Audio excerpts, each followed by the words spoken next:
be 11. Oh shit, put it 10. They changed it. Yeah, back in the day it was 11. Oh. That's good.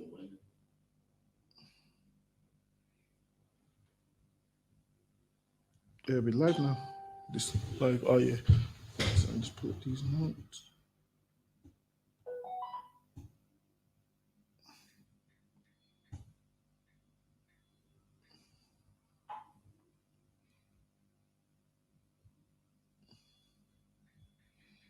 All right, this is the I.S.U.P.K Wednesday law class. Also, remember, check out Commanding General Yohanna's radio show, which is, let me check if this mic's on. Yeah, which is Monday, 2 a.m. Yeah, which is Monday, 2 a.m. UK time. Also, there's classes in America, Monday through Friday, midnight our time. And there's also classes here in the UK. So we have classes here Monday, the Brotherhood, the history class. Tuesday we have the Brotherhood class, which you can mainly find online. Wednesday we have the law class. Thursday the scripture breakdown class, and Friday we have the radio show, which is on the ends, where you can phone in, can bring your articles, can phone in, speak to us, let us know what you want to speak to, what you want us to speak on. You can also email you any stories you've come across and so forth, and then we'll break them down for you and whatnot. Or any questions you got, we'll break them down. Also, you can ask questions in the class. So any questions, you can just type them in. And also remember, we got the Passover here in the UK this Saturday. Why? Because we was meant to fly to Houston. What's the date today? Is it 21st or 20th? 21st. We was meant to be flying tomorrow, man. Yeah, we was meant to be flying tomorrow, man. Basically, no, we was meant to fly tonight and land tomorrow. That was the plan. We was meant to land tomorrow, but obviously, Esau messing up with the border and so forth, and not allowing people from the UK to fly, talking about it's breaking the law and so forth. So we wasn't able to fly to Houston this year. So we'll be here in Birmingham, man, at 394 Lodge Road, B18 5PW. So we're going to have the lamb, the wine, the unleavened bread, man. If you're black or Hispanic, come on down, man. That's what we're going to have, man. The lamb, the wine, the unleavened bread, so forth, man. Seasoned to a T, man, with the bitter herbs and everything. So we're keeping it here in the UK, man. So feel free to come on down, man. Also, while we're here, man, you're going to be able to watch a live stream of the brothers in Houston and so forth, man. So we're going to be able to see, but we should have been in Houston at the mansion party, at the slaughter of the lambs and so forth. But Lord allow, we'll be there next year, man. Lord allow, we'll all make it next year. And we're going to go into, we're going to start off with, so we're going to go into a little bit about the Passover. But before we go to Exodus 12, we're going to start off in Exodus chapter 5 and verse 1. So we're going to read a little bit about what led up to the Lord coming to deliver us, man. You'll see what was going on then in Egypt is the same thing which is going on in our captivity right now, man. The same way we're being oppressed in the UK and all over the world is the same thing what was going on in Egypt, man. The same way our oppressors today don't respect us as a nation and don't respect the Most High is the same way the Egyptians didn't respect the Most High, man, and didn't respect us as a nation. The same things. This is just history repeating itself. And what happened to our oppressors and our enemies, man? They died, man. So what do you think is going to happen to these people ruling over us today? The same thing. All we need to do is get right, man. Like yesterday, everyone was happy saying, "Oh, Derek Chauvin got found guilty," and then they shot some young girl. They shot some young girl near enough. At the same time, they read out the verdict. A 15-year-old girl, man. They shot her and she died, man. In I can't remember in where is it now? I can't remember. Somewhere in America anyway. They shot her talking about, oh yeah, she had a knife and whatnot. Listen, man, if a 15-year-old girl's got a knife, there's other ways to go about things, man. She's a girl at the end of the day. You don't need to shoot her, man. But what did they do? Shoot her and she died on the scene. They're faking like they're giving her CPR. And these times she's dead on the scene, blood everywhere. Like, for instance, man, what happened to shooting someone in the leg or something? Our oppressor doesn't do that to us, man. We get shot in places where there's vital organs, where we're 9 times out of 10 gonna die. But Exodus 5 and 1. So in the book of Exodus, chapter 5 and verse 1. Exodus 5 and 1. And afterwards, Moses and Aaron went in and told Pharaoh, thus saith the Lord God of Israel, let my people go. So they went to Pharaoh, man, who was what? The ruler over Egypt, and said, let my people go. Said the Lord said, let my people go.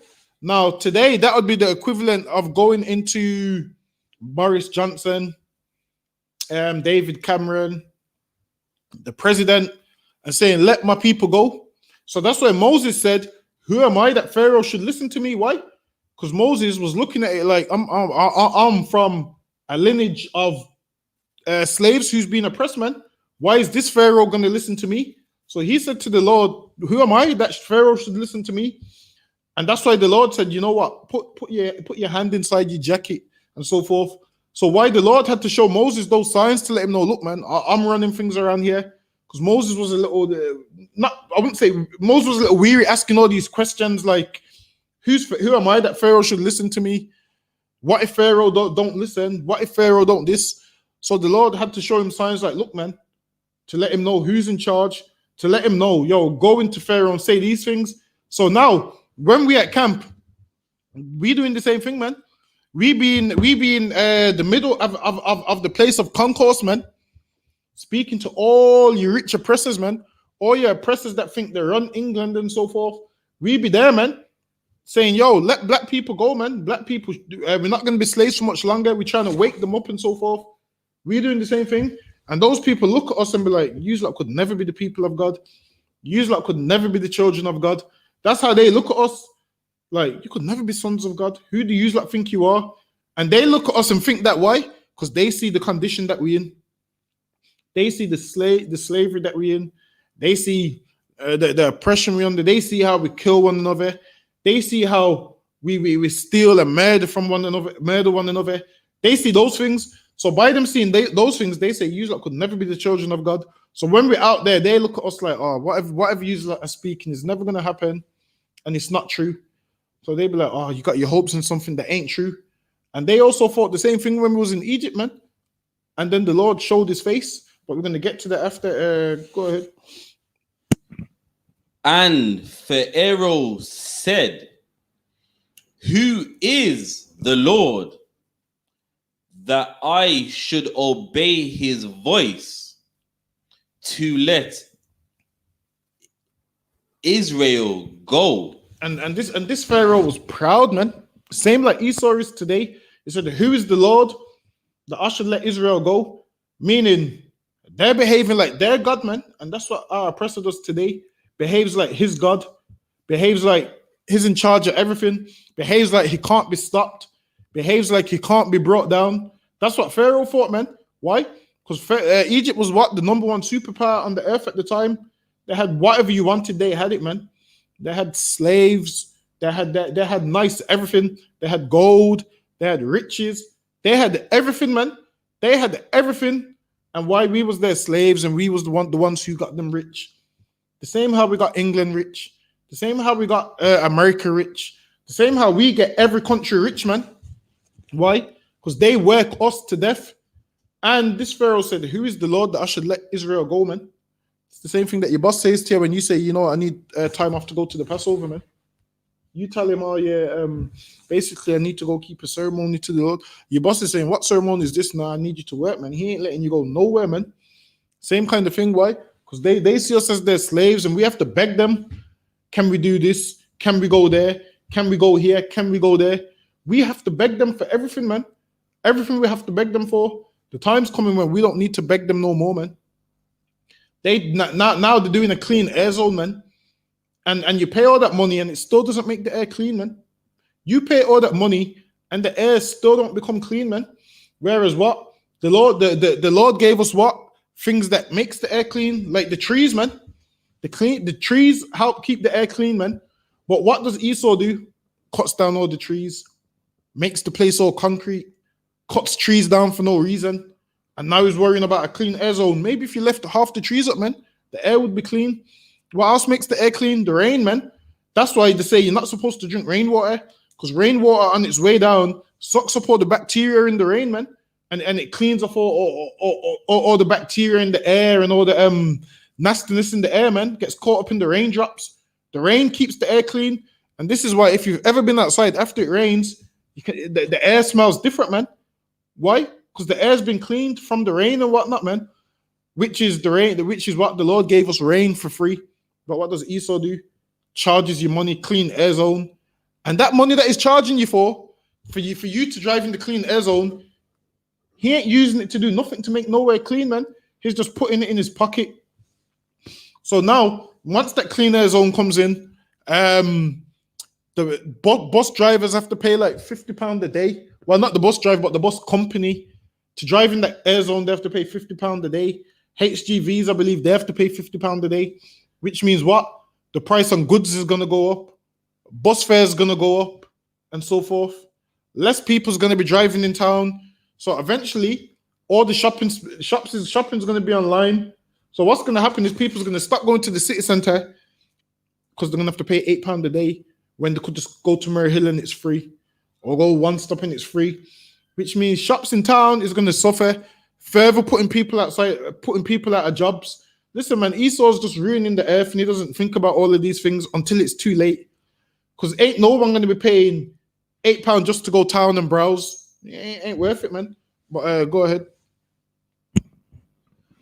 I know not the Lord, neither will I let Israel go. Neither will I let Israel go, man. He don't want to let Israelites go. Why? Because you're his slaves, man. You're his money.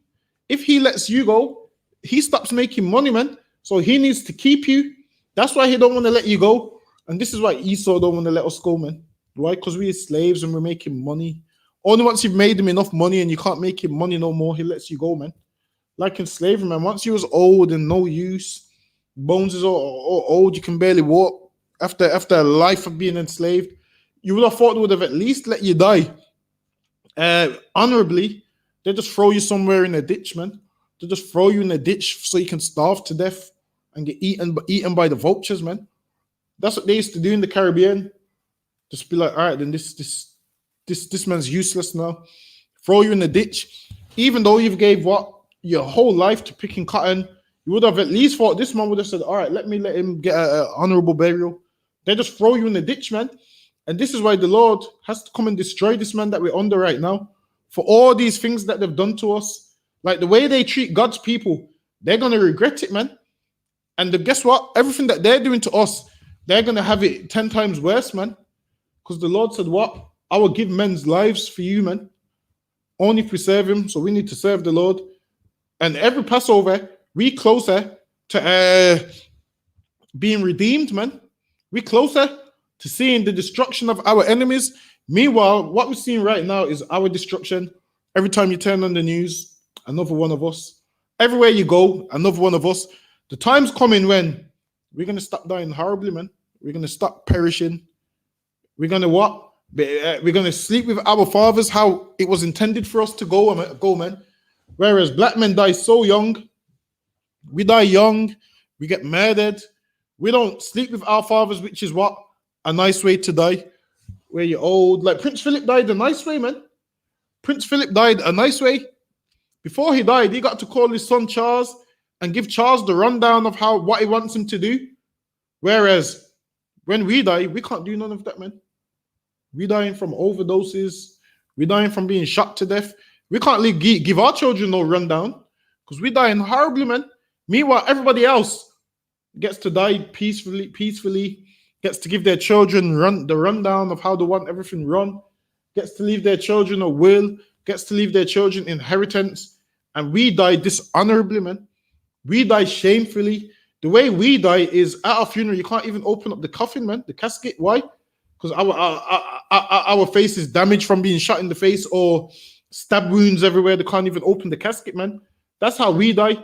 Whereas everybody else gets to, live to a nice old age and get wrinkles and die peacefully, man. Know that they're of age where they're gonna die. They get to live to see that, whereas us, we go outside young and don't make it back, man. Go ahead. Verse 3. And they said, the God of the Hebrews have met with us. Let us go, we pray thee. Listen, when they said, let us go, we pray thee, man. Meaning, we have to beg our oppressors for everything. Imagine, man. We ain't supposed to be nobody's slaves, but we have to beg Pharaoh to let us go, man. We have to beg. Nowadays, who do we have to beg? Our oppressor, man. We have to beg him, can we do this? Can we have time off? So much that when you're sick, you're scared to call in work sick, man. Based off how he's going to look at you, you're scared that if I call in sick, maybe they're not going to give me no more shifts. Maybe they might think I'm lying. I got COVID-19, but I'm still going to have to go work just to prove I'm not a liar and so forth. Listen, man, they barely let you call in sick. Like, calling in sick is supposed to be so easy, man. You're supposed to pick up the phone. Yeah, I'm not coming in today. I'm ill. Nowadays, they want to see a doctor's note. Don't return to work until you got a doctor's note. Just so you don't call in sick, man. Like, they make you feel like calling in sick is that big of a deal. And they're just going to work you to death. And what happens is you leave the job. Well, not leave the job. But say you do die on the job because they overwork you to death. Guess what happens? Your vacancy just goes up on the internet tomorrow, man. That vacancy just goes up on Indeed and so forth. And then other people start fighting for that job and they get the job and they get worked to death. The thing is this, man. These companies don't care about us. They don't care about you. You're just there to work and make the maximum money and get paid minimum wage, even though they're raking in thousands, man. They're raking in thousands and they can't say to you, you know what, you've done good, man. You get a little bonus. Commission, when you get paid commission, how much is it? Like a certain few pence. See, commission's a certain few pence, man. Meanwhile, you have to sell millions of products for commission. You're looking at your job like, yeah, it's a good job because I get commission. The reason they give you commission is why? So they can work you to death and you make the maximum money and they break you off like 2% if you're lucky. Imagine you get 2%. Meanwhile, you've sold all them products. You've made them an extra $5,000 and you're happy that you're getting an extra £200 a month on commission. Listen, man, they're scamming you, man. Esau is never going to give you what you deserve. Once you understand that, it will make your life easier. They ain't never going to give us what we deserve. Go ahead. We pray thee 3 days journey into the desert. Listen, man, all they wanted to do was go into the desert, man, to keep a feast to the Lord for 3 days. 3 days, man. And Pharaoh didn't want to give them. Same like when we try book time off work to go to the Passover, man. You have to get it in early, man. And then what did they say? Oh, because everybody wants their holidays in April and it's holiday season and we're not sure we can give it to you. Listen, man. So good job the Passover weren't in December because, they say no one can get time off in December, man. They say it's the busy Christmas period and so forth, so forth. No one gets time off, man. And listen, man, they asked Pharaoh just 3 days and he didn't even want to give them. Go ahead, sir. And sacrifice unto the Lord our God, lest he fall upon us with a pestilence or with the sword. Moses and Aaron said, listen, man, let us go for 3 days, because if we don't go, the Lord might fall upon us with pestilence and the sword, meaning he's going to kill us if we don't go sacrifice, man. Let us just go for 3 days. Let us go for 3 days, man, and we'll come back. Lest the Lord kill us, man. And Pharaoh didn't care about them dying or whatnot. Pharaoh just cared about his plantations, man. His pyramids being built. His them working for him. That's all he cared about, man, was his money, was his wealth. He didn't care that these people, the Lord would fall upon them with sword and pestilence if they didn't go, man. He didn't care about none of that. He just cared about his money, his pyramids, and so forth. And them being good slaves and them being slaves under him. That's all he cared about. Go ahead. And the king of Egypt said unto them, Wherefore do ye, Moses and Aaron, let the people from their works. Listen, man. Pharaoh didn't even pay them no mind, man. Pharaoh just said, yo, why you let the people from their works, man? Why you stopping them from working? Meaning, they wanted 3 days, man. And in Pharaoh's mind is, I ain't giving you 3 days because you're gonna stop these people from working, man. You're gonna stop these slaves from working. They ain't having 3 days off, man. He goes, why you let the people from their works, man? Meaning, Pharaoh didn't even consider it, man. He said, yo, use like all this nonsense story you are giving me, you're gonna stop the people from their works. And that's Esau, man. All he wants is work, work, work. The Egyptians was the same way. Everybody that rules over us, all they want out of us is work, work, work. That's it, man. So while we here thinking, yeah, we got a future here and so forth, that's not the case, man. Surely those Israelites that thought they had a future in Egypt, man. And listen, if the Lord didn't come and deliver us out of Egypt, guess what? We would just be slaves to the Egyptian till this day, man. Instead of us being Esau's slaves now, we would be the Egyptian slaves. Because every nation wants to enslave us. No nation wishes you well, man. No nation wants to see you do good. Every nation just uses you as a stepping stone and then throws you away and then uses you to fight for them. Uses you to fight for them, man. They use you to get recognition, to get where they want to be. And then after that, they're nowhere to be seen, man. Where's the Irishman? When's the last time you've seen an Irishman in the ghetto beside you, man? You don't see it. When's the last time you've seen them gypsies beside you, man? You don't see it. All of them call you niggas and hate you, man.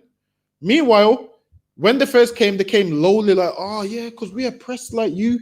Because you know on the signs it said no blacks, no Irish, and no dogs, and so forth. That's what they come saying, because yeah, we was oppressed like you, man. The British treated us all bad. And then now that the Irish have got businesses and money, none of them ain't offered you a job. None of them ain't offered you anything, man. They don't want nothing to do with you. Once they got up, they don't want nothing to do with you. But when everybody's low, they come to you, man, and try and say, try and get you to share in their pain, and they try and be friends with you. Like, you know what? We are oppressed like you. We can relate. We know how it feels. Yeah, I think we should join together. So they use you as a stepping stone. And when you join with them, guess what? You end up being at the bottom and they end up climbing over you. And then now you don't see the Irish no more. You don't see the Polish no more. You don't see nobody no more, man. One stage, the Romanians was getting it rough, man. Why? Because the British hated the Romanians. Because obviously the British look at it like, well, they ain't got a British accent. And they're like the filthy ones and so forth. That's how they look at them, like the scroungers, the filthy and disgusting. So what happens now? The Romanians try and be around you, and what do they do? Sell you fake gold, man. The Romanians sell you fake gold, man. Fake gold that looks almost real, man. They come and they bite it and say, see, because real gold is dense and something, and this is real gold. And oh yeah, well it is. I need money, so this is a £500 bracelet, but I'll give you for £100 because I need money. And baby, and show you the baby in the back of their car. And then what happens? Black people see the gold and think it's real, buy it, and then you realize it's fake, man. Then you realize everything Romanians do is fake. What Romanians do also, man, when they come to your car for change, what they do is they come to your car for change, you know, where they wash your windows in the traffic. So then sometimes you'll give them change. Let's say you give them £1. So they take the pound and knock it on the side of the car, like, knock it like that. And then they say, oh, it dropped, give me another one. And then you think, because you hear that noise, you think the pound dropped. And then you end up giving them another one, man. Trust me, one time when you're at the lights, just try it, give them 50p or something, and they'll knock it on the side and say it dropped and ask for the next one. Listen, man, they rob you also, man. Them Romanians that stand at the traffic lights washing cars. Listen, everybody tries to rob off us, man. Go ahead. If I can add on to that, it was a few years ago. There was a old Romanian, a woman. She had her bags in her, so she must have been, you know what I mean? And then as soon as she saw me, I actually saw her. She basically hid her bags behind the wall and was like, money. And I go, excuse me, the bag's behind there. And then you know what she did? She just like stops all that money and just got the bags and just walked off. Listen, man, don't let them lie to you, man. While it is, that Christianity has you believe that everyone that asks you for money, you have to give them. That's what Christianity teaches. Everybody that asks for money, you must give them. Listen, you don't have to give them a thing, man. You don't have to give none of these other nations a thing, man. Also, when you are giving out money to the poor of Israel, you have to be circumspect. Like, what do they want the money for? Are they on drugs? Are they not on drugs? If they're on drugs, don't give them the money, man, because you know that they're going to buy drugs. So you have to weigh up the situation. Weigh up the situation, man. Sometimes when you ask you for the money, you say, "Don't worry, I'll get you a sandwich. You want anything from the shop?" And chances are they're going to say, "No, man." They don't want that coffee that they said to you, "Oh, can I have some money for a coffee?" They don't want money for a coffee, man. They want it for drugs. So you need to be wise and not give away your money to everyone, because what will happen is you'll be left on zero, man. So be circumspect before you depart from your money, man. Go ahead.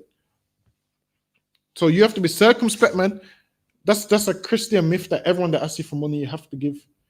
You don't have to give, man. Or you'll be going to be giving and then you ain't got no money left for yourself, man. You're going to end up homeless, man. You have to be wise in these situations.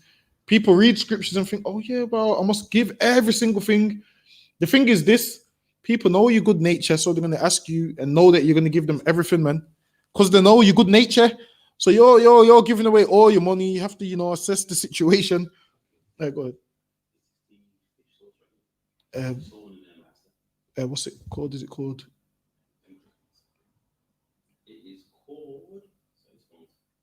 It's called Squid. Yeah. That's the right one. Yeah. Is they? That's the only one I couldn't find. So to see if they can get probably 3 or 4 of them, and then that way we just send it back. I was looking for that. That's the only one I couldn't find. Sorry, I'll read it. And Pharaoh said, "Behold, the people of," verse 4, "and the king of Egypt said unto them, Wherefore do ye, Moses and Aaron, let the people from their works get you unto your burdens?" Listen, man, Pharaoh said, "Yo, go do your job, man. Listen, your job is to do what? Build brick and build pyramids, man, and make it look pretty. That's your job, man." That was their job. Pharaoh said, "Yo, you're getting the people from their burdens, man, by you trying to get them gone for 3 days." Basically, what Pharaoh's saying is this work ain't going to do itself, man. You ain't going to sacrifice to nobody, man, because this work ain't going to fix itself. So if I can add on to that, and that's heavy because even today, when you want a holiday off work, they're vexed with you. Right, exactly. when you give that holiday a form in, you sense this animosity, like why do you want the time off for? Like, as if you just can't have a week off because you want to have a week off. Exactly. And then what makes it worse is you have to pull it in and give them notice, and then you have to wait for them to approve it. Imagine they've got the right to decline it, man. Some of them, they got the right to decline it. They can decline your holiday, which means what? Once they decline it, you're coming to work, man. You're coming to work. And what makes it worse is to say you can only have 10 days off at a time? Yeah, Maximum of 10 days off at a time. If I get 28 days of holiday a year, why can't I take the whole month? I want 28 days, man. Like, how are they going to tell me I can only have 10 days off at a time? I've accumulated it, so I should be able to have 28 days off, man. And this is what happens when you're living under another nation, man. You can't even get time off. I've got 28 days, but they're telling me I can only have 10. Same thing what Pharaoh's doing, man. Told them get to their burdens. It says, and Pharaoh said, "Behold." Verse 5. And Pharaoh said, "Behold,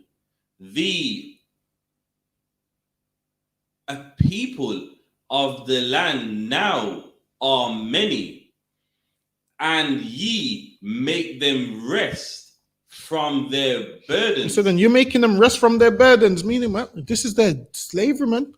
They ain't here to be trying to get holidays. They ain't here trying to go to some wilderness. They ain't getting that privilege, man. They're here to work, and the people are many, man. Meaning these many people need to get many jobs done, man. The more people, the more jobs get done. And Pharaoh's looking at it like that, like, I ain't letting them go nowhere, man. They have to work, and you're stopping them from doing their burdens. Go ahead. Verse 6. And Pharaoh commanded the same day that the taskmasters of the people and their officers, saying, ye shall no more give the people a draw to make brick. So now he made their job harder, gave them no more straw to make brick. Now he made their job harder. Why? Because when your job's harder, you got less time to think about other things, man. They got less time to so-called be idle, in his words. So he made their job harder. Made their job harder. Why? So the people can blame Moses, man. So the people could turn against Moses. And if you know anything, that's how our oppressors always do things, man. They do things so you can turn against your own people. Like, we'll be out there at camp, and then what does our oppressor do? Gets in black people's ear, man, to try and get black people to turn against us, to make them think, oh, you just be a good black man and don't be like them ones. Pharaoh tried to do that with Moses, man. Tried to get them all to turn against Moses and blame Moses while we're giving them, let's take away the straw. Why? Make their job harder. And then when they ask, why is this done? Say, well, Moses came and said such and such. So they make it harder, man. That's what they done. So in Pharaoh doing that, man, when the people go to, actually read on, we'll get to it. No, sir. Straw to make brick, as hitherto, let them go and gather straw for themselves, and the tail of the bricks which they did make hereto, ye shall lay upon them. Ye shall not diminish aught thereof. So he said, yo, the work, don't diminish it, man. Even though we've made it harder for them, we still want the same amount of work out of them, man. We want the same amount of work out of them. So imagine your job was hard before, and now it's made harder. Can you imagine how the people's feeling? You're going to be mad at whoever made your job harder, man. Imagine if you're in a job, you're working, you're used to it, and then your job's made harder, and then there's someone to blame for making your job harder, man. You're going to be mad at that person who made it harder. And Pharaoh made that like it was Moses' fault why our job's harder. So what happened? The Israelites was mad at Moses, man. They was mad at Moses because this made their job harder, man. In their mind, even though Moses didn't. But what happened is Pharaoh made their job harder. But we don't ever blame the oppressor, man. That's right. We don't ever blame the oppressor. We always blame our own people. Like, they should have looked at it and said, you know what? This ain't Moses laying all this hard work on us. This is Pharaoh, man. They should have first of all said, you know what? We shouldn't be nobody's slaves in the first place. But they're mad at Moses. Like, Moses was the problem. Listen, man, they was comfortable being slaves because they were slaves for so long. You get used to it. That they got comfortable. And now Pharaoh's made their job harder and disguised it as, well, it's because of Moses, man. Read on. Not diminish.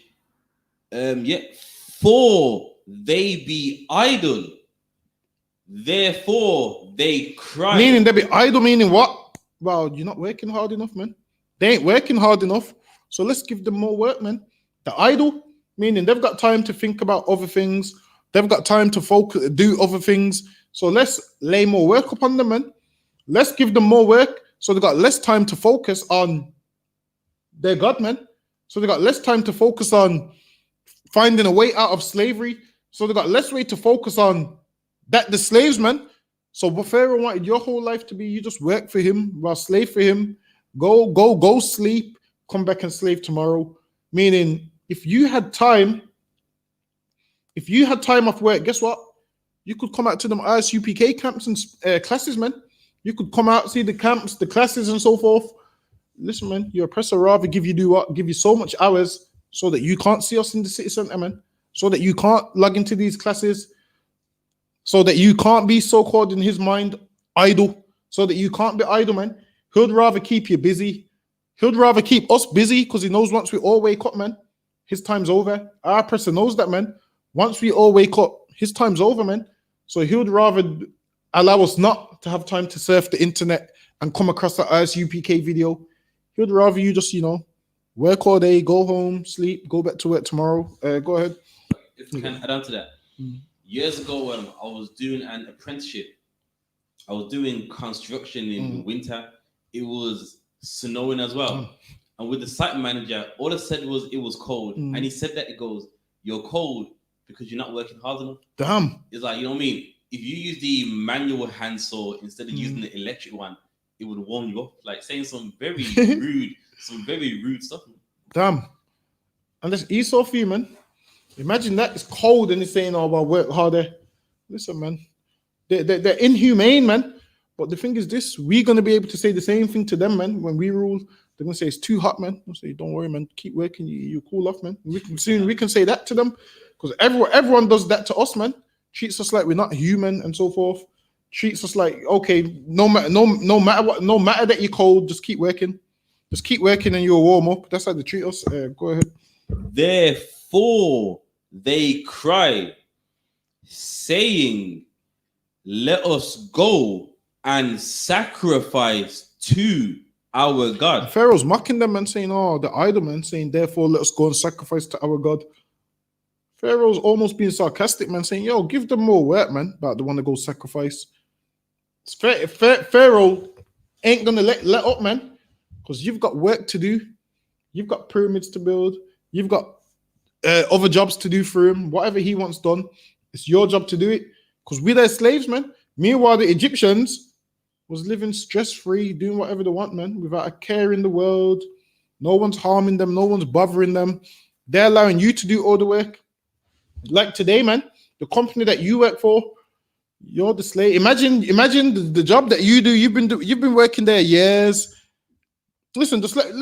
If you've been working at a slavery for years and you ain't got a promotion to the manager or whatever, and there's someone that's came to that job after you and they've been promoted before, you just know that you're never gonna get a promotion, man, or you're never gonna get to the top of that business, man.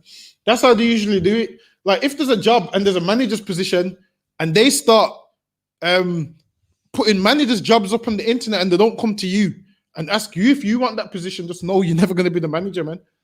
And it happens so often. Black people are the best on the jobs, and it was said one time that the reason they don't make black people managers is because black people are hardworking, and they can't have the lazy person has to be the manager, because the hardworking people have to be the workers. And this is why black people is hardly managers, man, because they see it as you're hardworking and the white man's lazy, so let's give him a manager's job where he just tells you what to do because you're hardworking, so it works out. Whereas him being lazy and you being hardworking, as the manager, it means none of you are going to work because the manager hardly has to work, man. So that's why they don't give you much managers' positions. Go ahead. Let their more work be laid upon them. So it's let their more work be laid upon them. Go ahead. That they may labor therein, and let them not regard vain words. Meaning, yo, let them work, man, so they ain't coming with these vain words, man. All this stuff they're talking about is nonsense. Us saying we want to go sacrifice to our God, to the Egyptians, it was nonsense, man. You saying you want to go keep the Passover, to the white man, it is nonsense, man. You saying, you know what, I need a holiday off work because, I need to fly and go to Houston to keep the Passover. To the white man, it is nonsense, man. To these other nations, it's vain words, man. It's like, shut up, man, and go back to work. Like, they look at you like, and when you walk off, man, they go tell the other managers, he said he wants to go keep a feast to the Lord in Houston. Listen, man, they're reluctant to let you go. And this is why with them, you have to get your holiday in early, man. Early. Listen, man, one time, I can't remember what pastor it was that asked me, can I cancel my holiday and work? I said, too late. I got my flight booked, man. I said, too late. I got my flight booked. Now, obviously, you don't need to tell them what you're going to do and where you're going. Obviously, that's none of their business. They don't need to know. All they need to know is you got 28 days holiday and you want to take it. That's it. I got 28 days holiday and I'm within my right to take my holiday. They can't tell you can't take it. So you do it in advance. And then even if they don't respond, within 7 days, I believe you can go take it anyway because they're in the wrong. So just read in the small print just to make sure, because obviously you don't want to think you're right and you're wrong and then lose your slave and whatnot. Go ahead. That they may labor therein, and let them not regard their vain words, and the taskmasters of the people went out, and their officers, and they spake to the people, saying, thus saith Pharaoh, I will not give you straw. So the taskmasters went out to the people and said, you know what? Pharaoh said he ain't giving you no more straw. Go ahead. Go ye, get you straw where ye can find it. And Pharaoh said, get straw where you can find it, man. Imagine that. He didn't even tell you where to go and collect it from. He said, you go out and find it yourself. Get your straw where you can find it, man. That's like you doing a driving job and you have a sat nav, and then one day he says, you know what? Find your way to Kidderminster, but you're not, and he's took the sat nav away, man. Just go find it, follow the signs. Listen, man, that's going to take you a long time, because whereas the sat nav can work out the shortest route, now you're following signs and you ain't got a clue, and he wants his deliveries done in the same amount of time, man. You ain't going to get them done in. I was going to say something. Yeah, go ahead. Yeah, like I'll give one example. You know, it was a slavery that I had, and the address was wrong. Like, he gave me the wrong address, so I ring up. I'm like, well, it's the wrong address. Then it's like, well, on the sheet there's a number. Contact them and ask them. Like, that's not my job. Exactly. You in the office, you call them. Right. you can't have me doing your job for you and the driving, and that's how they are. How far was the address from the one that they gave you? Now, it was about half an hour away. Ooh. It was the wrong address. Damn. And this is the thing, man. And then that takes time out of your day, man. And guess what? They still want all their deliveries delivered, man. They still want you to reach the same targets, even though they've made the job difficult. Even though they've made the job difficult, they still want everything delivered, man. What verse was it? 11. Yeah. Yet not aught of your work shall be diminished. And by the time we finish up, I want the same amount of work complete, man. I want the same amount of work done. Even though you ain't got the straw, even though you need to go out and find the straw, even though that's going to take time out of the day, I still want the same amount of work complete, man. And listen, man, Pharaoh had to get brought down by the Lord for these things, man. That's oppression. Imagine you're working extra hard and your job was hard before, but now it's harder. This is how they treat us, man. Go ahead. So a people were scattered abroad throughout all the land of Egypt to gather a double instead of straw. So then they went out looking, man, and had to use stubble instead of straw, man. So they went out looking, and the taskmasters is rushing them and so forth, rushing them, saying, hurry up with your work, get it complete your daily tasks, not realizing their daily tasks they was doing, getting it complete before. Why?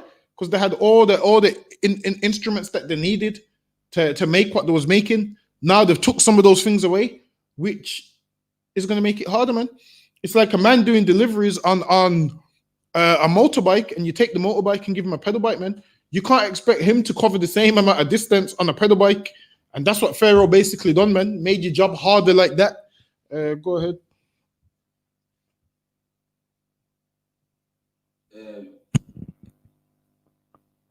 It's true, yeah.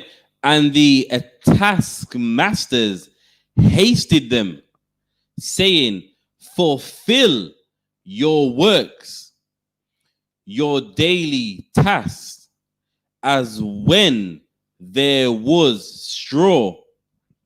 Okay, go ahead. And the officers of the children of Israel. So the officers of the children of Israel, these officers was the children of Israel whose Pharaoh's taskmasters had set over them. Go ahead. Which Pharaoh's taskmasters had set over them. So now the children of Israel, now these were officers who were set over the other Israelites to make sure they carry out the work. Go ahead. So would that be like a black annoying manager Right, of exactly. today, basically? Exactly. Kind of like today, man. You know, you got that black manager who feels like he's got something to prove and so forth. And this is why when black men are managers or black women get a manager's position, they follow their role to the T, man. Why? Because they know they're working for who? The white man. And they know by you acting up, you're making them, in their mind, look bad. So they want, like for instance, man, one time I worked with a black manager, man, and he was worse than the white managers, man. Why? Because he looks at you like, you know what? If this black man acts up, it's going to make me look bad. And these taskmasters right here, they was officers over the children of Israel, meaning they was what? Supervisors over them, under the pharaohs. Same like if there's a black man on your job, that's a manager. He's a supervisor over you, under the big managers. So what happens? He carries out his job and so forth. Same like these lot was carrying out their job. And they understood that if they could get the job done properly and quick, it would be better for them, man. And there would be no punishment for them. So they're rushing you. So they're taking their stress out on you. And that's why at your job, when you got black managers there, really, just don't even take it personal. They're just taking their stress out on you, man. They're stressed about the job and how the oppressor's coming down on them. So they're coming down on you and so forth. But go ahead. Yeah. After children Israel, yeah, had set over them, were beaten. Well, what? Were beaten. They beat the supervisors, man. The Israelites that was set over the children of Israel, they beat them, man. Imagine that. You're their slaves, man, and they're beating you, man. And this Pharaoh knew what he was doing all along. Imagine he's took away the straw and now beating you because you can't complete the task without the straw, man. This is what our oppressor does, man. He knows what he's gonna do. They take one thing away. Like what do they do today? Put drugs in the neighborhood, knowing you're gonna sell them so you can go to jail, man. They know what you're gonna do, so you can go to jail. Back then, what did Pharaoh know? We take the straw and we use it as an excuse to beat them, man, when they don't get their work done. They knew you was never gonna be able to get that work complete without the straw, man. So they knew that they was gonna beat you anyway, man. Meanwhile, Esau knows, you know what? He's gonna throw us. He's gonna put drugs in the neighborhood, so he can throw us in jail. And then they're gonna lie and say, "Oh yeah, there's a war on drugs and county lines." When they know what you're gonna do, man, they've got it all planned out. They've got it all planned out, man. You're thinking, yeah, they just caught me by chance. Oh, I'm just getting away with it by chance. Listen, man, you're getting away with it until he's ready to come and scoop you up, man. Until he builds the case, until he knows he's got a strong case and he can lock you up for a while. Go ahead. And demanded, wherefore have ye not fulfilled your task in making brick? And he beat them, man, and said, and asked, why ain't you fulfilled your task in making bricks? When they know already, man, the reason we ain't made bricks is because you've took away the straw, and we can't make it without straw. And you told us to go and look for straw where we can find it, and we couldn't find it, and we found stubble instead. So we can't make the bricks. Pharaoh knew this already, and he just beat you on top of it, man. Beat you on top of it as a little don't get out of line, man. When Moses tried to free black people, what did they do? He beat the people, man. So the people would be mad at Moses and be like, because of you, you got us beaten, man. Because of you, you made our work harder. So the people would turn on Moses and beg Pharaoh, say to Pharaoh, get rid of Moses. And this is why so many black people hate us when we at camp, man. Because why? They don't want to be free, man. The oppressor twists it and makes it like we the problem. And because these black people are so beaten down and broken down, they see us like we're doing more harm than good, man. Pharaoh made that like Moses was doing more harm than good. And the people actually believed it because they got beaten. So they was mad at Moses. Go ahead. In making brick, both yesterday and today, as hitherto. Then the officers of the children of Israel came and cried unto Pharaoh. And this is the thing, man. We always go crying to our oppressors, man. They went crying to Pharaoh. We always go crying to our oppressors, man. No justice, no peace. That's us crying to our oppressors, man. Going outside their embassy, no justice, no peace. We always crying to our oppressors, man. The same people doing the harm, that's who we cry to. Like these brothers here cried to Pharaoh, man. Meanwhile, Pharaoh's the one doing them harm. We cry to our oppressor today. Meanwhile, he's the one doing us harm. We always do it, man. This is a thing we've been doing for years, man. Crying to our oppressors when they're the same ones harming us, killing us, robbing us, beating us, and we go crying to them. When we shouldn't go crying to them, man. We need to go crying to the Lord, man, who will hear our cries. But what do? Go crying to our oppressors, man. Imagine we go crying to the same man that we need saving from. We need saving from this man. How can we go crying to him when he's the one who's harming us, man? We're supposed to go crying to the Lord so the Lord can harm him. Instead, we go crying to Pharaoh. Go ahead. They came and cried unto Pharaoh, saying, wherefore dealest thou thus with thy servants? There is no straw given unto thy servants. And they say to us, make brick, and behold, thy servants are beaten, but the fault is in thine own people. And they beat us. And we went to Pharaoh saying, yo, you beat us, man. And the fault's in your own people. And every time this oppressor beats us, man, and the fault's in his own people, man. The fault's in his own people. Imagine black people call the police and the police end up killing them, man. The fault is in their own people, man. And then we go crying to them same people.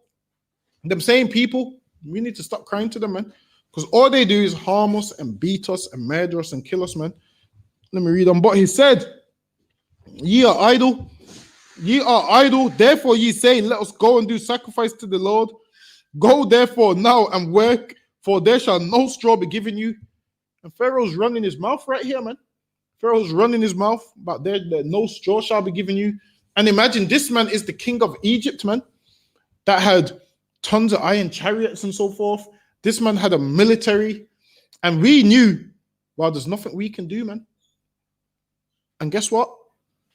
The Lord can fight for us. Meanwhile, we can't fight for ourselves. The Lord can fight for us, man. Meanwhile, we can't fight against their tanks, against their military, against all their guns. The Lord can fight for us, man. The Lord can wipe them out and destroy them for us. Meanwhile, we can't physically fight them, man. The Lord can for us, man. And while we was in Egypt, broken down, feeling weak, oppressed, feeling like we got no might and strength, the Lord delivered us, man. The Lord destroyed them for us, man. Read on. But he said, ye are idle. Ye are idle. Therefore ye say, let us go and do sacrifice to the Lord. Go therefore now and work, for there shall be no straw given you, yet ye shall deliver a tale of bricks. And the officers of the children of Israel did see that they were in evil case. Meaning they sinned dumb. Well, because Moses went to Pharaoh, now we're in a evil situation, man. We must do the same work without the brick. And what would happen? That would make them mad at Moses, man. So Pharaoh was dealing wisely with us, tried to make us mad at our brother and blame Moses for our job becoming harder. So what would happen? The next black man that talks about he wants to go keep a 3-day feast, he's gonna think twice about it, man. He's gonna think, we can't go to Pharaoh with that nonsense. Why? Because life's gonna be harder. So they came down hard on us to stop Moses from freeing the people, man. To stop people from rising up. That's why it said the people are more than us, deal wisely with them. Pharaoh was dealing wisely with us, like, you know what? They're our slaves, and if we give them a little bit of leeway, if we give them an inch, they're going to take a yard. So they made sure to nip that in the bud, because they was hoping Moses would see this, and then Moses wouldn't ask again, man. And then no other black man would ask again. They was seeing this thinking, you know what? No other black man will ever ask for a vacation again, man. That's what they was. That's why Pharaoh done it that way. Was evil to them to let them know, yo, you ask for freedom, we're going to be evil towards you, man.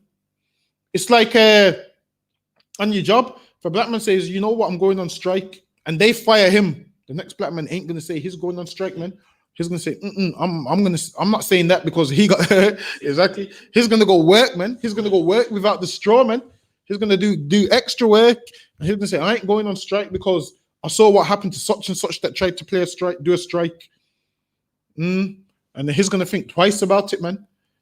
Go ahead. After it was said, ye shall not minish aught from your bricks of your daily task. And they met a Moses and Aaron, who stood in the way as they came forth from Pharaoh. So this is Moses and Aaron, man, coming from Pharaoh, man. Went into Pharaoh again, coming from Pharaoh. And the children of Israel sinned Moses and Aaron, man, brothers of their nation, sinned them. Go ahead. And they said unto them, the Lord look upon you and judge, because ye have made our Savior to be abhorred in the eyes of Pharaoh. Now listen, man, they was mad, man. They went to Moses and said, let the Lord judge, man, because you've made our life hard in the sight of Pharaoh, man. And people always come to camp and say this to us, man. You black people ain't of the Lord and whatnot. Listen, man, Pharaoh beat them so much that these people starting to think Moses ain't of the Lord, man. They're going. It's like the modern day of someone walking past you going, fucking ways, man. Make him life difficult, you know. And they're like Moses and his big mouth made their life harder, man. They're mad at Moses, man. They're saying, let the Lord judge between us, man. Because why? You've made our life harder when our life was okay. Meanwhile, which means what? They felt comfortable with being a slave, man. They felt comfortable with being a slave, working sun up to sundown. They felt comfortable with it. So much that what?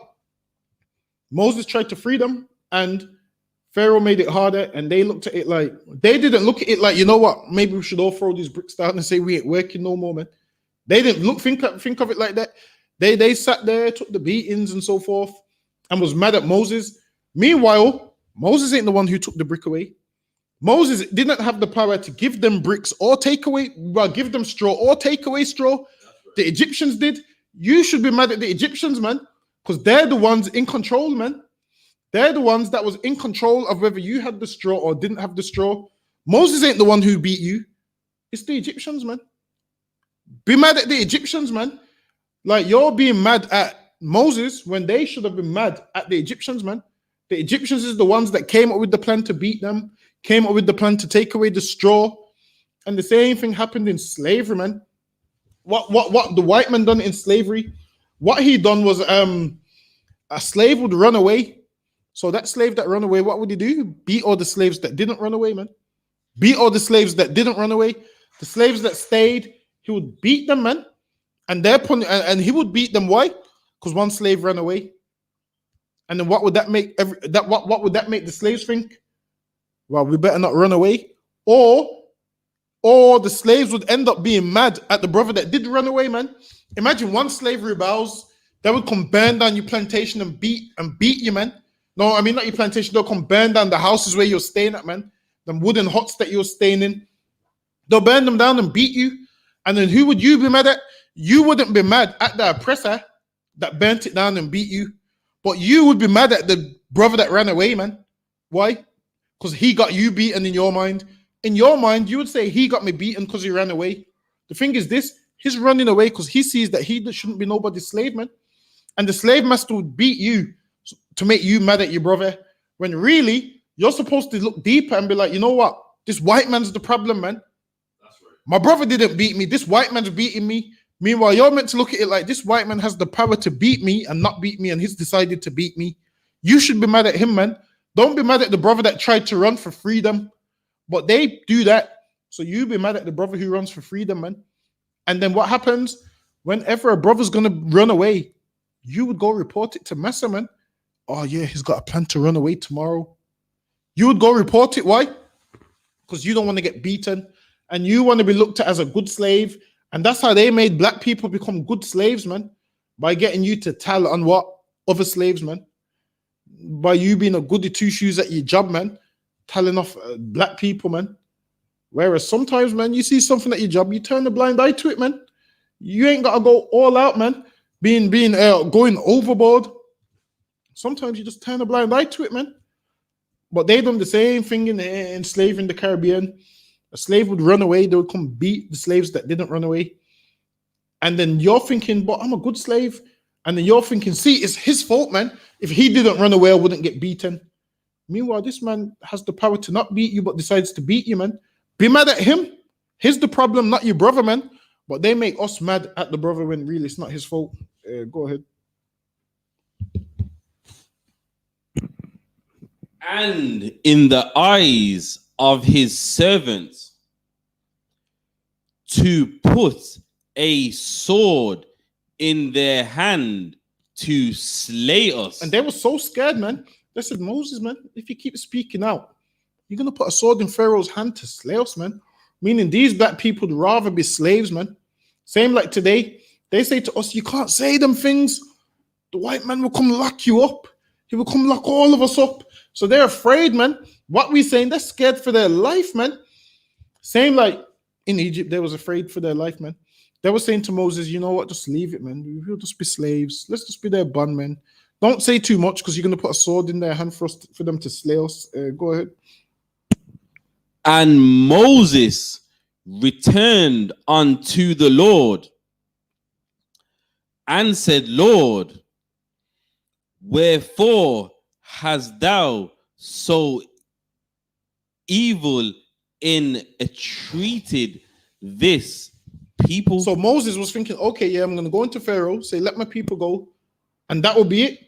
So now Moses finding out the people got beat, and Moses went to the Lord saying, damn, how come you've treated this people so evil?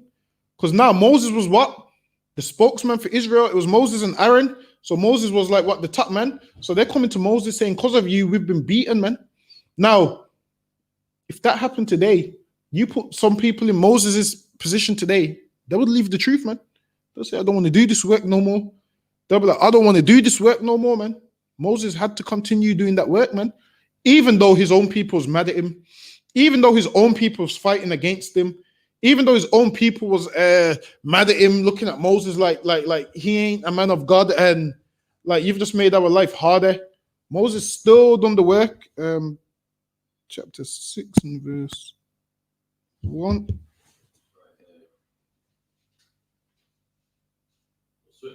Right, Exodus 6 and 1. No, you can go to 6. Exodus 6:1. Then the Lord said unto Moses, now shalt thou see what I will do to Pharaoh. And the Lord say, now that shalt thou see what I will do to Pharaoh, man. The Lord say, now you're going to see what I'm going to do to him, how I'm going to destroy him and bring him down. Like the Lord was making an entrance, man. The Lord was making, you know what? The Egyptians do what? Oppress the Israelites or what? Once the Lord brings us out, man, we'll see, damn, the Lord delivered us. Same like now, this white man's oppressing us. And soon we're going to see what the Lord's going to do to him, man. Soon, all these black people that's got no might, crying on video camera, saying, oh my God, the police shot a baby, the white man's killed a baby, this and that, crying on camera, thinking we got no strength, we got no might. Soon the Lord's going to show what he can do, man. And this devil is going to be put in his place, man. Meanwhile, we've got no strength, no fight. They kill us and we can't fight back and we can't react. We can't do nothing. Don't worry, man. Soon the Lord's going to move out of his seat and stretch out his arm, man. He's going to stretch out his arm upon over our oppressor. Go ahead. For with a strong hand shall he let them go. Jump down to verse 5. Verse 5. And I have also heard the groaning of the children of Israel. And listen, man, we groaning, man, because we are oppressed, man. We suffering from depression and everything, man. Why? Because we're slaves under another nation. We depressed and everything, man, because we're slaves under a nation that we shouldn't be under. I don't even know. But yeah, we slaves under another nation. So what? We groaning, we suffering from depression because we're slaves to the Egyptians, man. And the reason we're groaning is because we know we shouldn't be slaves. We know we shouldn't be oppressed. We know these things, man. We know that we shouldn't be nobody's slaves. We shouldn't be oppressed by anybody. And we're groaning. Why? Because it's not normal. Meanwhile, the Egyptians ain't groaning because they're rich. They got money. They're living good. They got slaves. They ain't groaning, man. And that's how life goes, man. In order for one nation to be happy, another nation has to be groaning. In order for one nation to live good, another nation has to be oppressed. And that's what they do, man. In order for one nation to be happy, another one has to be oppressed. And that's how it goes, man. Let's read on.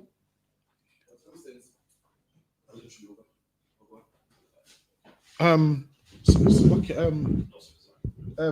him I think those are probably gonna have to come out on Friday. The 11 ones probably gonna have to go in the boot, so probably might as well put them in the boot from now. Oh, okay. Oh yeah. All right. All right then. No, I was gonna say those probably have to go in the trunk anyway. I suppose them probably have to go in the trunk. Oh yeah, that should be too hard then. You ain't get me slayed. This is lucky. Let's read on. And I have also heard the groaning of the children of Israel, whom the Egyptians keep in bondage, and I've remembered my covenant. The Lord said this in the groaning of Israel, man. Why? Because we're in bondage. And where do you think we are right now, man? There's a reason why we're so mad and why we're so angry, man. And why we always praying to the Lord we can get a job. And why we are oppressed. And why we're the way we are. Because we're groaning, man. We're in slavery and we know we shouldn't be. Something in our spirit tells us we should be free, man. Something in our spirit tells us we should be able to enjoy the earth like everybody else, man. We should be able to enjoy the earth like everybody else. But we can't enjoy the earth like everybody else. You know why? Because this earth needs slaves, man. So they get to enjoy the earth while we be slaves. And this is why in our kingdom, we're going to get to enjoy the earth while they're slaves, man.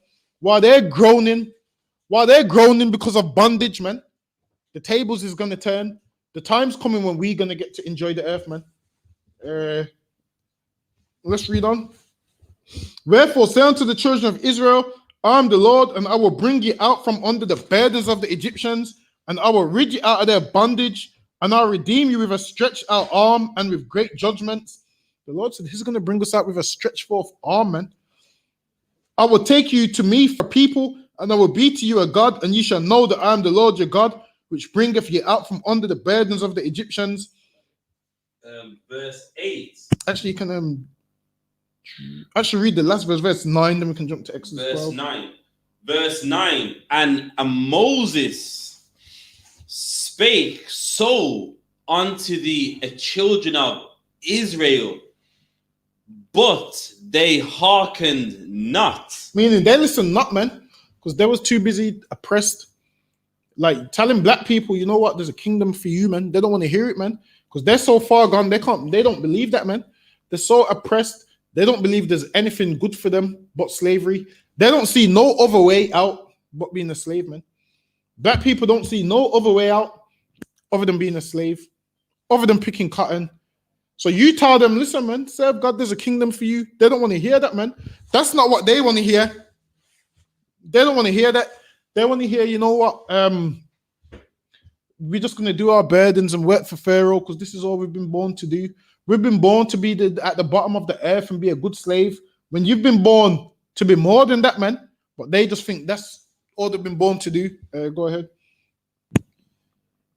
But they hearken not unto Moses for anguish of spirit. Meaning their spirit was broken, man. Because they've been slaves. They've been slaves for so long. Their spirit's just broken, man. They don't see nothing else for themselves, nothing better for themselves. And in this place where we are right now, our spirit is broken, man. Imagine the police kill us. And we believe it's right that they kill us, man. We believe it's right that everybody kills us. We believe it's right that we die at 21. We believe it's right that our fathers die of overdoses. We believe it's right that our fathers walk out of our... We believe it's just the norm. Why? Because our spirit is broken, man.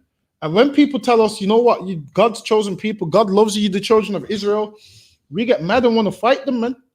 We want to fight the very same people who's telling us that God loves us. Why? Because our spirit's been broken in this place. We've been depressed in this place, full of bondage and slavery and cotton and destruction. Go ahead. And for cruel bondage. And for cruel bondage, man. Because we've been slaves so long, all these years, that this is all we know. Our fathers were slaves, their fathers, their fathers, their fathers. So much that what? The word slave is synonymous with black people, man. When you argue with an Edomite, what do they say to you, man? Call you a slave, man. Oh, you're a slave.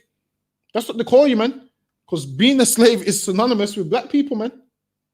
Or they call you all of them slave kind of names. Why? Because it's synonymous with black people. Because we've been slaves for that long. So when people talk about slavery, all they think is us. When people talk about prison, all they think of is us. And our spirit's broken in this place. But for time's sake, go ahead. Even in the Arabic, the word abid, it means black, but it's synonymous with a slave, because even in the Arab world, they're so used of someone dark skinned being a slave. See, and it's synonymous with us, man. So imagine you've got a son and you're a slave and he's a slave and his son's a slave. There comes a time where you just be like, you know what? This is our calling, man, to just be slaves. Our calling is just for us to be slaves, nothing else. There's nothing good for us. We're just slaves. And you start to believe it. So when someone tells you, yo, you're going to rule the earth, it sounds far-fetched, man. When someone tells you you're going to have slaves, it sounds far-fetched. You're so broken. It just doesn't sound true. It just sounds, oh, well, this is all nonsense. Until you really look into it and you realize we're going to own slaves, man. We're going to have slaves. Same way they enslaved us. We're going to enslave them, man. Exodus 12 and 1. So luckily we was meant to go into 420, but I don't think we're going to get there. Is that you're going to do that tomorrow, 420? No, the 420, all these smokers smoking their heads off, man, because it was 420 yesterday. 420 yesterday. Exodus 12 and 1. Oh, everyone's getting the high. I'm surprised. Didn't you see them? Everyone getting the high in the parks. I'm Tons of videos, everyone getting high, smoking weed, and oh gosh. Like, listen, man, if 420 is National Smoking Weed Day, man, like something like which is a national holiday, is something that you do what once a year when it comes around. You're smoking weed every day. Like, how is it a holiday for you, man? Your 420 is every single day. What made yesterday more special than last week, man? Then again, I leave it for the captain to break it down for tomorrow. But Exodus 12:1. Exodus 12:1. And the Lord spake unto Moses and unto Aaron in the land of Egypt, saying, This month shall be unto you the beginning of months. So it says, this month shall be unto you the beginning of months, meaning the first month. Meanwhile, our oppressor's first month is what? January. Now for us, our first month falls between like what? Late March, April, so forth. Varies depending on the moon cycle and so forth. So it falls usually around that time. So this is the beginning of months. Go ahead. It shall be the first month of the year to you.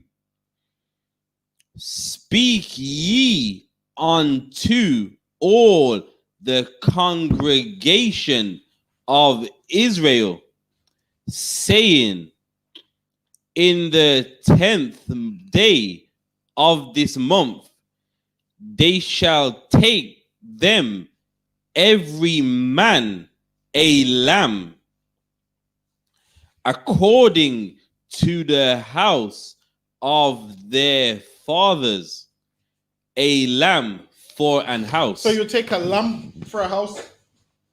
So you and your family would have a lamb. If you had a big family, obviously you would need more lambs. If you had a small family, obviously you would share the lamb with somebody else that's got a small family, so forth. So that's why we eat lamb at Passover. So we're going to read on.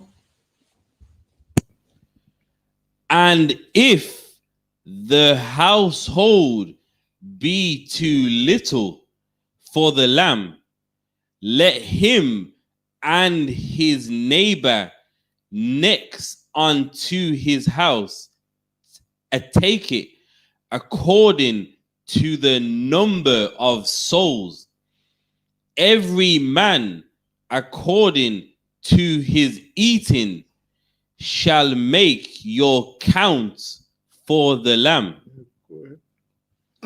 Your lamb shall be without blemish. So this had to be a perfect lamb, man. A lamb without blemish, which is what usually a lamb of the first year, one of the best lambs. A lamb with no broken bones, or a lamb with nothing, man. A lamb which is no lamb which is maimed, no lamb which has one eye or whatever. No lamb which is damaged. You have to take a fresh lamb. Go ahead. A male of the first year. A male of the first year. So that's what a lamb is, and I believe a sheep is what? A lamb which is like 3 years old or something. Yeah, that's right. Yeah. So a lamb, and then once it gets older, it becomes a sheep. So with the Passover, you don't want to be eating sheep, which is what? Mutton, which is mutton. So mutton is what? The older meat. So that's the difference between lamb and a sheep. A lamb is what? A baby. And then as it gets older, it becomes a sheep. So the terminology would be like what? A boy and a man. Yeah. So the terminology would be like a boy and a man. So that's the difference between a lamb and a sheep. So when you're doing Passover, it's lamb and not mutton. So the Lord said a lamb of the first year. Go ahead. Ye shall take it out from the sheep or from the goats, and ye shall keep it until the 14th day of the same month. So this is when we had what? Cattle, because we was in Egypt. So we would have had our own lambs and so forth. So you would take it out and you would keep it. Go ahead. Whereas now we ain't got no cattle. So what do you have to do? Like in America, they do what? Slaughter of the lambs, which they're doing. Is it tomorrow? Tomorrow. Yeah, they're doing the slaughter of the lambs, which is tomorrow, which is like a memorial. So they're doing it how we would have done it back then, where you get your lambs, you cut it from the throat and so forth. Go ahead. And the whole assembly of the congregation of Israel shall kill it in the evening, and they shall take of the blood and strike it on the two side posts. And then you would kill it. You would take the blood and you would strike it on the postman, and then the angels would pass over your house. That's what we used to do when we was in. That's what we done when we was in Egypt. Now, obviously, now you're not going to do that now because obviously we not in Egypt and we're not running out of Egypt. But what you do is you eat the lamb and the unleavened bread as a memorial. But back then, at the time, that's what you would do. You would strike it on your doorpost, the first Passover, which we kept in Egypt. So anyone telling you that you can't keep the Passover unless you're in the land of Israel, the first Passover was kept in Egypt, man. That's why we kept the first Passover in Egypt, and then we left Egypt. Go ahead. And on the upper doorpost of the houses wherein they shall eat, and they shall eat of the flesh in that night. And you'd eat the lamb in that night. Go ahead. Roast with fire and unleavened bread. And you'd eat the lamb, man, and you'd roast it. That's how you'd cook it. You'd roast it. Go ahead. And with bitter herbs. And with bitter herbs. Bitter herbs is what? The seasoning, man. Bitter herbs is the seasoning. I believe some people believe that bitter herbs is something that you eat on the side. Separately. Yeah, some people believe that bitter herbs is something that you eat separately. Listen, man, bitter herbs is the seasoning that you put on the lamb, man. You're not meant to have your lamb there. Put it this way. It's like you saying, yeah, I got chicken with jerk seasoning. That's like you having the chicken then eating the jerk seasoning. It don't work like that, man. You season the meat with the jerk seasoning. That's what the bitter herbs is. Because sometimes you see people eating, what do they say bitter herbs is? Horseradish. Horseradish. Yeah, that's what they say. The bitter herbs is horseradish, which it's not, man. You're meant to season your meat, man. But obviously, because we following Jewish people, you're going to keep the Passover incorrect unless you're in the I.S.U.P.K. The only official Passover is in the I.S.U.P.K, man. Everywhere else isn't Passover. It's just them having lamb. That's all it is. Them having lamb for dinner. That's all it is. If you're not in the I.S.U.P.K, you're just having a lamb dinner, and that's all. It's nothing more, just a lamb dinner. Go ahead. They shall eat it. Eat not of it raw. Eat not of it raw, man. Make sure it's cooked properly, man. If you want to know if your lamb's cooked properly, man, you can get a thermometer, man. You can get a cooking thermometer, and it will let you know the temperature, the internal temperature inside, man. And then you know how if you ain't been cooking for long enough and you don't know if your meat's cooked, get a thermometer, man. That way you push the thermometer in, you push it in, and then it will go up on the gauge, and then you will know by the internal temperature if it's cooked all the way through, man. You do it that way instead of shaming yourself and someone cuts the meat and there's blood all inside there, it's raw. That way you just get the thermometer, man, and so forth. If you ain't been cooking for a long time or you're not sure, go ahead. No sodden at all with water. No sodden at all with water. Go ahead.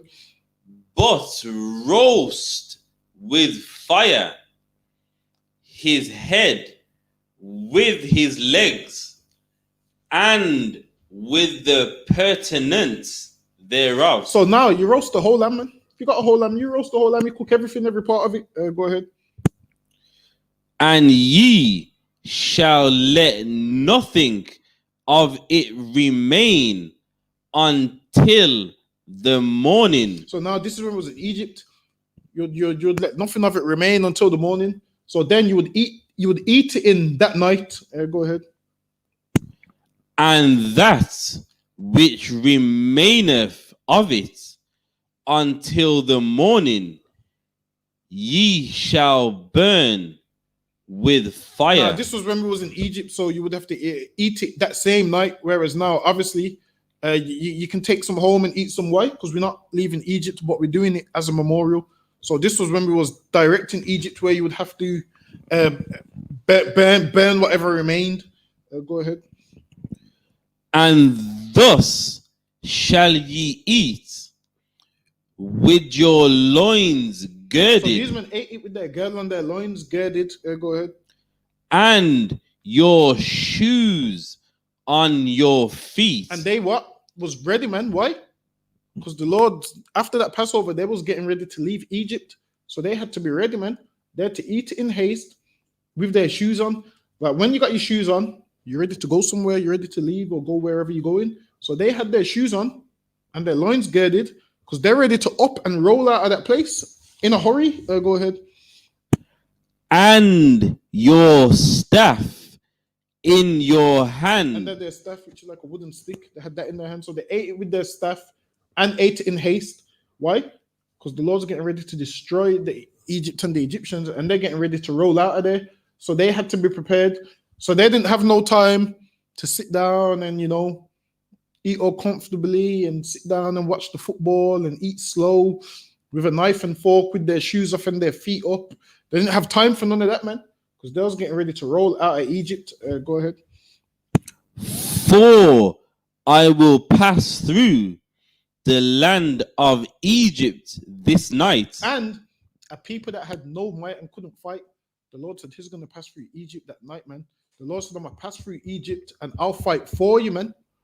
What you want to do, you can't because you ain't got the power, but I do, and I'm going to do it, man. Go ahead. And will smite all the firstborn of the land of Egypt. And now, because they beat us and oppressed us, the Lord killed all their firstborn, man. Yeah, now they know what it feels like to be depressed, man. Now the Egyptians know what it feels like to be depressed. Now they know what it feels like to lose a loved one, man.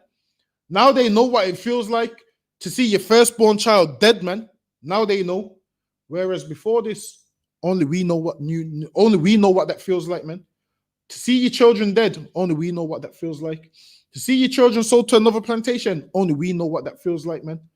And the Lord killed the firstborn of the Egyptians, and the Lord is going to do worse to this oppressor that we're under right now, man. What the Lord's going to do to him, we can't even imagine it, man.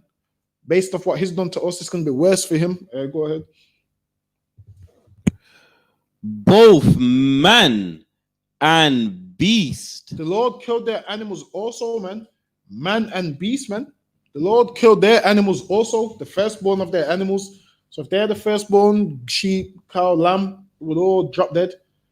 Now, if this father was the firstborn of his father, he would die, and his firstborn son would die, man. And that one's firstborn son would die. Go ahead.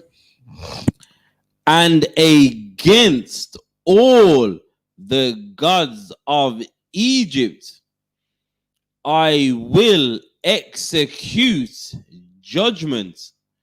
I am the Lord. And the Lord's letting them know, man. Now I'm going to show them all them gods that you think are powerful, all them fake idols that you think are powerful. I'm going to execute judgment on all of them, man. All these Egyptians and their gods can't save them, man.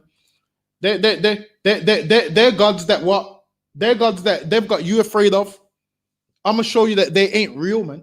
I'm going to show you that the Egyptians' gods can't save nobody, man. That the Egyptians' gods is all idols and they ain't real, man. Same like now, a lot of people battle with is Islam real or whatnot. The Lord's been showing you for years that Islam's false, man. Islam's garbage. The Lord's been showing this for years, man. Go ahead. And the blood shall be to you for a token upon the houses where ye are. And when I see the blood, I will pass over you, and the plague shall not be upon you to destroy And you. the plague of death was to pass over us, man. Meaning we was meant to just be in our house chilling, man. Meanwhile, these Egyptians is dropping dead, man. Go ahead. When I smite the land of Egypt, and this day shall be unto you for a And the memorial. Lord gave us a memorial, man, of him killing the Egyptians, man. And that's what we celebrate at the Passover, man. The Lord killing the Egyptians, man. You Christians saying that Christ loves everybody. Christ celebrated the Passover, man. Which means Christ celebrated what? The death of the Egyptians, man. That's what it means, man. You say Christ loved everybody, not them Egyptians. Christ celebrated the Passover, man. Christ said, go to a man and he's going to give you the most furnished room in the building, man. Christ kept his Passover in a furnished room, man. Letting you know that he done it in style, man. Celebrating the death of the Egyptians, man. That's in the Bible, man. So all of this, Christ loved everybody, is some Christian lie. Because if Christ loved everybody, Christ would have said, oh, yeah, the Passover was a disgusting tragedy and it shouldn't be celebrated. Christ celebrated the Passover, man. And Christ said, Christ told us, come together, man. Christ said, I'm going to keep the Passover with me and my disciples, man. Meaning what? He co-signed the death of the Egyptians, man. He was all for it. All this God loves everybody is a lie, man. Go ahead. And ye shall keep it a feast to the Lord throughout your generations. And this is why we keep in the Passover, man. Because this is a feast you meant to keep throughout your generations. And we, one of them generations, man, that we passing it on to further generations, that they also keep the feast of Passover, man. Whereas nobody else keeps the Passover, man, because they ain't serving the Lord. The Lord said, you keep this feast as a memorial, man. Meaning what? You remember how he destroyed them Egyptians? Go ahead.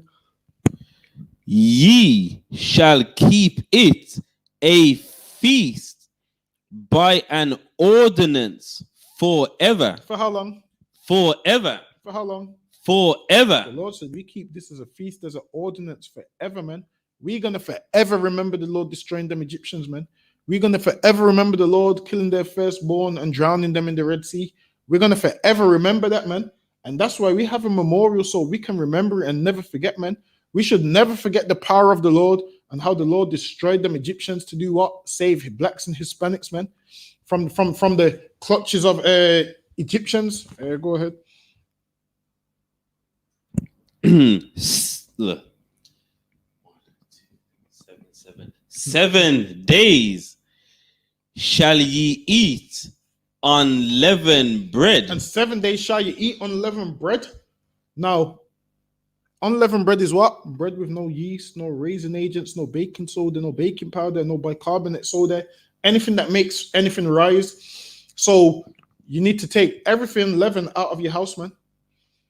Before the Passover, and Saturday morning, take everything out of your house. Either finish it before that or pull it in your car boot, man. So that's your cereals, your bread. Obviously, your bread's going to go off, so just make sure you don't buy no bread from now till after the Feast of Unleavened Bread. Because why? This is a memorial. So we eat unleavened bread 7 days. And by the way, this don't mean that you only eat unleavened bread, because there's some people that believe that you can't eat nothing else. You just have to eat bread for 7 days. All it means is that you have to have some unleavened bread for 7 days, but you still can have your stuff like your chicken or whatever. But make sure whatever you do have, everything is unleavened. Make sure you don't have no leaven for them 7 days. That's what you have to do. Go ahead. Even the first day ye shall put away leaven out of your houses. And the Feast of Unleavened Bread starts when?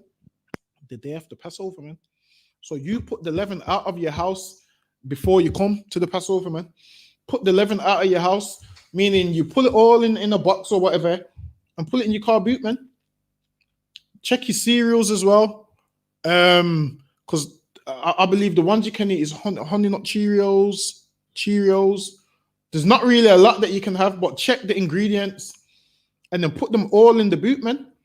Because why? No leaven should be found in your house. Because if a priest did come in your house back then and found leaven in your house, you're going to be cut off from amongst Israel, man. You're going to be cut off from amongst Israel. And you're just going to be somebody wandering in the wilderness. And you're going to be living like a Gentile amongst Gentiles because you're cut off from us. And your children are going to become Gentiles. And this is why we was Gentiles in the New Testament, man. Why? Because tons of us was cut off from Israel. Tons of us was cut off from Israel, man. And what? Once you cut off from your homeland, you do where? You go live amongst other people, man, and become like those people. And that's what happened with us. And then Christ came saying, all right, then now these people can come back. So these people that was cut off are no longer cut off because they've got a second chance to come back now, man. And that's why we all can come back. Because really, we all should be cut off. Why? Because we ain't all kept the Passover since we've been born. We ain't all been circumcised on the 8th day. But because of Christ dying for us, gave us a second chance to come back, man. Go ahead. Put leaven at your houses. For whosoever eateth leavened bread from the first day until the 7th day, that soul shall be cut off. So make sure you check everything, man. And also, you can't eat things like KFC because why they put their chicken in what? Breadcrumbs. They put their chicken in breadcrumbs, which has leaven in. So there's certain things. Put it this way, I would say don't trust none of them restaurants. So just try and eat at home so you know what is in there. So you don't eat no leaven. Because it says whoever eats leaven, that soul would have been cut off. Go ahead. Shall be cut off from Israel. And in the first day there shall be an holy convocation. And the first day of the feast of unleavened bread, there's a holy convocation, man. And 7 days later, there's another holy convocation, which is next Sunday, right? So the feast of unleavened bread is this Sunday. Well, Passover is Saturday, feast of unleavened bread is Sunday, and then the closing of the feast of unleavened bread is the next Sunday. So there's a holy convocation, man. The start and the end. Go ahead. And in the 7th day there shall be an holy convocation to you. No manner of work shall be done in them. So if you can get them that day off, your slave and whatnot, get it off, man. But back then, this was more like what? We was governed by ourselves. So a man wouldn't make you work. Why? Because he should be observing the Passover, man. And you should be right there observing it with him. Because we was governed by our own people at one stage. So when you're governed by your own people, you would have the same feast days. So you wouldn't need to put in a request to have the day off on the Passover. Because this man would know, okay, it's the Passover. Everyone's got the day off. Same like now, you don't need to put in a request to have Christmas day off because the whole world has it off, except some jobs. Like you don't need to put in a request because they know. Same like back then, they would know, all right, it's Passover this month. No one's going to be coming to work this day. No one's working on the Sabbath and so forth. But obviously now, because we ruled over by our oppressor, he couldn't care less. But when it was ruled by our own people, they knew. Go ahead. No man will be done save that which every man must eat, that only may be done of you. And ye shall observe the feast of unleavened bread. And you observe this feast of unleavened bread. Why? Because when we was in Egypt, we didn't have time to do what? Make our bread rise. Like when you make bread, you put your flour, your salt, whatever else you want to put in there. Some people like to put a little bit of nutmeg and cinnamon to give it. Well, black people if they want to give it taste, and then you would put what else in there? Your baking soda or your baking powder, or you would put just self-raising flour so it rises, and then you would pull it. You would put all you'd pull it in a bowl, mix it up to a wet consistency with your water and whatnot, and then you would pour it in a bread tin, and then you would pull it in the oven, and then it would rise. Now we didn't have time to do all of that, so they made their bread quick time, without the yeast, without the raising agents, and it was flat. Why? Because they didn't put nothing that makes it rise in there. Go ahead.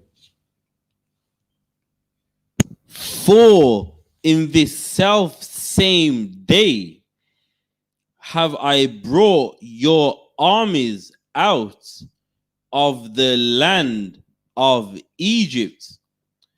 Therefore, And by us doing that, we observing that the Lord brought us out of Egypt and destroyed our enemies, man. And now we know how our ancestors felt, man, eating unleavened bread. We're doing the same thing that they was doing once they left Egypt, man. We know what King David and them felt, man. King David and them kept the feast of the Passover and so forth. They ate unleavened bread, and we're gonna do the same thing, man. Further showing that what we are the people of the Bible, doing the same things that the people in the Bible did, because we are them people. Go ahead. therefore shall ye observe this day in your generations by an ordinance forever. And we must observe this as an ordinance forever. And this is why we got the Passover April 24th, man. April 24th, 7 p.m. But be here before that, man. You don't want to be late to the Lord's Passover, man. Because you're not late for your job, man. You're not late for your slavery, man. You're not late for your slavery because it's an offense to your oppressor, man. Being late to the Lord's Passover is an offense to the Lord, man. Be on time, man. Listen, this is the Lord's Passover, April 24th, man. 394 Lodge Road, B18 5PW, man. Come on down. We're going to have the lamb, the bread, the wine, man. And we're going to drink to what? The death of our enemies, man. That they once oppressed us and the Lord freed us, man. So we're going to eat unleavened bread, man. We're going to eat lamb and we're going to drink wine, man. We're going to do cheers with the wine, man. We're going to say cheers and drink wine in abundance, man. Go ahead. Until our eyes go red like Christ's, man. You're going to see us with red eyes like Christ, man. Because we're going to drink wine, man. Go ahead. In the first month, on the 14th day of the month at even, ye shall eat unleavened bread until the 21st day of the month at even. There you go. Go ahead. 7 days shall there be no leaven found in your houses. 7 days shall there be no leaven found in your houses. So don't bring no leaven in your house, man. So if you usually go shopping, whatnot, don't buy no leaven, man. Why? Because no leaven can be found in your house for 7 days. Because why? The Lord said so, man. It's only 7 days, man. Also, there's tons of things you can eat with no leaven in, like what? Dunner meat and chips. Dunner meat and chips. Exactly. If you're unsure of what to eat, you just get dunner meat and chips 7 days a week and eat some unleavened bread. But don't trust the East Indian man's naan bread because there's raisin agents in it, man. Even their flat bread that looks flat, there's raisin agents in it. So don't trust it. So just stick to what you do know doesn't have raisin agents in or yeast in or bicarbonate soda or whatnot. Go ahead. 7 days. For whosoever eateth that which is leavened, even that soul shall be cut off from the congregation of Israel, whether he be a stranger or born in the land. Jump to verse 26. Verse 26. And it shall come to pass when your children shall say unto you, what mean ye by this service? Because your children are going to ask, so why do we do this? Why do we observe the Passover? Why? And this is what you say to them. Go ahead. 27. That ye shall say, it is the sacrifice of the Lord's Passover, who passed over the houses of the children of Israel in Egypt, when he smote the Egyptians. Listen, man, the Lord wants you to tell your kids that he killed the Egyptians, man. When your children ask what's the service, the Lord wants you to tell your children that he killed the Egyptians, man. That he smoked the Egyptians. The Lord saying, yo, tell your children what I did, man. How I passed over your house, how I smoked the Egyptians. That's what the Lord wants you to tell your children, man. The Lord don't want you to tell your children about Christmas and Easter and this nonsense. The Lord wants you to tell your children how he smoked the Egyptians. Go ahead. And delivered our houses, and the people bowed the head and worshipped. Go ahead. And the children jump of to verse 29. 29. Yeah. And it came to pass that at midnight the Lord smote all the firstborn in the land of Egypt. And the Lord delivered on his promise, man. He smote all the firstborn in the land of Egypt. The same way the Lord's going to smite our oppressor, man. The Lord's going to destroy this man that rules over us now, man. That's why the Bible says when the Lord sets his hand to redeem his people for the second time, and when the Lord redeems us, it ain't in no soft way how Christians make you believe it is. It's in a way where people die, man. When the Lord redeems us, people die. When he redeems us, man. Go ahead. And the firstborn of Pharaoh that sat on his throne. The firstborn of Pharaoh, man. The high up, man. Someone like Prince Philip, Prince Andrew, man. Them earls, man. The firstborn of all of them. Go ahead. And unto the firstborn of the captive. Or just some any white, or just some any Egyptian man. There's probably some drug addict or alcoholic or whatnot. The one that you feel sorry for and be like, oh, he's not like his fathers. Yeah. You be like, oh, he's more like us. He's not like his fathers. The Lord smote the earl and the captive, man. Meaning the Lord didn't spare none of them. The Lord didn't look on their situation and be like, oh, well, he's a poor Egyptian man. He ain't really oppressing you. He's a captive like you. Listen, man, black people always trying to save the Irish. The Lord's going to smite the Irish too, man. That's right. Because the Irish is white like our oppressor, man. Even though white people don't treat him as good as, they treat their own British white people, the Irish is still going to get smoked too. Why? Because they're all Edomites, man. Same like this Egyptian who's a captive. He's going to get smoked too, man. Even though the Egyptians ain't treating him as good as they should, he's going to get smoked too, man. Why? Because they're the same race. And the Lord don't care whether in their race, whether they're high or low, they're all going to get the same punishment, man. Just understand this. If this Egyptian captive had the chance to be a pharaoh and oppress you, he would, man. Same like if the Irish had the chance to oppress you, they would. Same like if the white man on the park bench had the chance to oppress you, he would, man. He ain't going to say, no, feel sorry for you. I know where you're coming from. He would oppress you also, man. Stop feeling sorry for these other races, because if they was in any position, they would oppress you, man. Go ahead. That was in the dungeon, and all the firstborn of cattle. All their cattle died also, man. The firstborn of it. Go ahead. And Pharaoh rose up in the night, he and all his servants and all the Egyptians, and there was a great cry in Egypt. And there was a great cry in Egypt, man. Listen, man.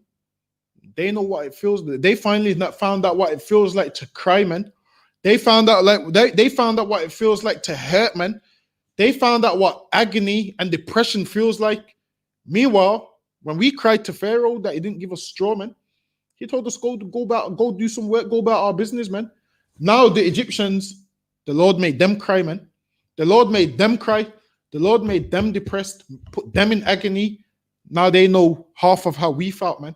Now they know the burdens that we had. Now they know how we felt, man. And the same thing is going to happen to this white man, man. They're killing all our children.